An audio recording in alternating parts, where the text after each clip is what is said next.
Hey everyone. Okay, so obviously we gotta talk about that ending where All Might, without a single drop of fear, hesitation, regret, hell, even without a quirk, single-handedly faces down All for One. And honestly, if this is the moment that Horikoshi has chosen to finally fulfill Night-Eye's prediction, that All Might is to die at the hands of a villain, like here, right here and now, in this moment, then honestly, this is the perfect time to do it.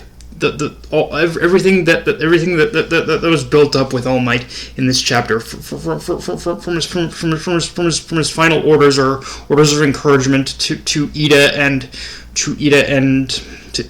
Todoroki, to everything, to just him just again staring down all for one without fear in his heart. Like everything about the build-up in this chapter was perfectly in place. So then why is it that I'm forced to admit that despite how perfect this setup was, and arguably probably the best emotionally powerful farewell there from All Might there probably will ever be, why is it that honestly why is it that I'm still having trouble believing it's going to happen? And honestly, I think it comes down to two things. The first problem is the more major one, which is, and it's the thing I've beat a dead horse about, but again, Hawks needed to die. Or not even just Hawks, but some prominent character needed to die, needed to bite the dust, so to speak, just to kind of properly set the stage that, yes, people will die. Not this whole near-death thing that Horikoshi has kept pulling on us with Hawks. Like, and I get why he's done it, and I get why he probably never killed Hawks even here. I think if he was to ever kill someone in this war, I think he was saving this moment like very specifically for All Might. So in that respect, I understand why he never killed someone in this arc. But at the same time, I think just having another person die would have at least like set the stage that, okay, yes, people are going to die here, and one of them probably will be All Might, kind of thing. And like, don't get me wrong, as I said before, Horikoshi still masterfully within this singular chapter. Horikoshi still, in my opinion, absolutely masterfully set this up. It's all the perfect build-up needed to that. Yeah, All Might is probably going to die, but it's just kind of with a bit of the follow-through now, where I guess I have my doubts. And I guess it's just with a lot of the follow-through I have my doubts, as despite I guess it is just with a little bit of that follow-through, and but as well, to Horikoshi's credit as well,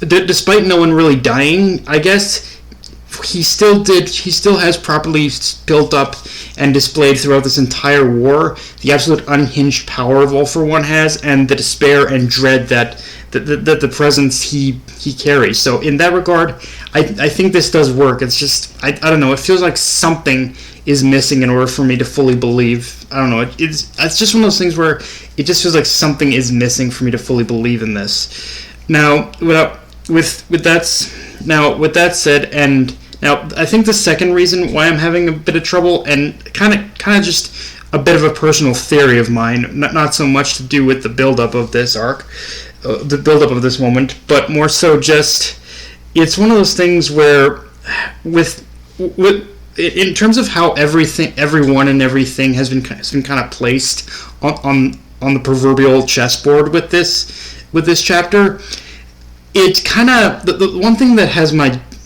doubting slightly is the possible idea that pretty much Stain might come in and save All Might. That's one possibility I have for this, but again, it's only a possibility. I'm not saying it is like something that will happen, but it's like with all the pieces, with all the people on the board, like pretty much Stain is the one that Horikoshi has not properly placed right now, because right now Stain is really just an observer of this whole thing, and that almost does kind of leave him open to be the one to kind of save All Might from this, but at the same time, I wonder if he would, like, because given how much Stain respects All Might, this could be one of those scenarios where he respects him too much that he's willing to let him pretty much die and go out a hero in this way. Maybe, I don't know, but I still have Stain on the board as a possibility that could help, that could save All Might. I suppose it's just a matter if that's actually the route Horikoshi goes, and the one thing that does kind of keep me from, I guess, fully believing that Stain might step in is he seems slightly more interested in Ida right now, but seeing Ida's change might convince him to act to save All Might. I don't know. Like I said, it's a possibility, but I'm not gonna say it's like absolutely going to happen either. Which, yeah, 5 minutes of nitpicking about whether All Might's gonna die or not aside, one thing I did feel just a little bit burned by is that Horikoshi held off on a reunion between Stain and Ida, although given the current circumstances they're facing with Dabi, I can understand why he held off, but I am hoping in one way or another we'll still get back to see another face-to-face encounter between the two of them. In fact, as I said, I can see it being more likely that Stain probably helps Ida in some way to stop Dabi than it is the scenario I brought up with All Might, because it seems like it's just from the little like bits of dialogue we get from Stain in this chapter, it's clear he seems to have accepted that yes, Ida has in fact become a hero at this point, and he's willing to help him out if he needs it. And yeah, at this point, if Todoroki still intends to save his brother, then I generally don't know how he even does that at this stage, where Toya is ready and primed to blow everything to Kingdom Come. Like forget even reasoning with Toya at this point. How in the hell are you supposed to flat out stop him from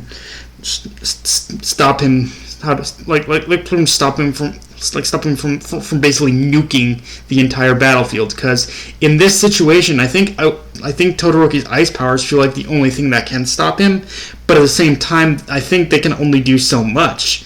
Like the only thing I'm imagining in my head of how this could play out, and how I believe Horikoshi is building it up, was that with Natsuo, Fuyumi, and Rei among the crowd of people trying to escape, it feels like a Todoroki family combo Ice Blast attack might be the only thing that could possibly stop Dabi. Like that feels like the only way that this can go now. At least it's the only thing that makes sense to me, like given the current state of things. But I don't know either. Like it feels like Dabi's just like, I'm gonna blow this whole shit. It feels like Dabi's kind of unstoppable right now, but we'll have to wait and see, I guess. With that said, one thing I want to say that I really liked about this chapter is its tone. And what I mean by that is one thing I think that has been missing from MHA for a while now, and something that this chapter really does incredibly well, and even kind of counters my previous criticism about there being no death, is that this chapter felt like it had achieved perfect balance between hope and despair. It makes you feel cornered and helpless by the fact that it feels like there's nothing you can do to stop what's happening.